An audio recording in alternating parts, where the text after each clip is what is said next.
इतना देखिए देखिए आ गई हैप्पी बर्थडे टू यू। आप लोग देख सकते हैं सनी लियोन के साथ फोटो क्लिक करवाने के लिए सभी भाई लोग रेडी हैं और सनी लियोन वेनेटी वैन में अंदर है, बस आ रही है बाहर। ड्रेस चेंज हो गया है, केक कटिंग हो चुका है पावर स्टार पवन सिंह जी के साथ। चलिए बाप रे बाप, इतना देखिए देखिए आ गई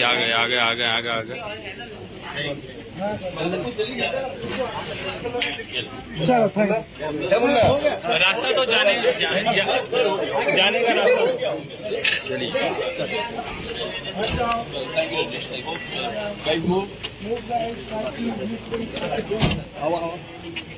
मूव गाइज,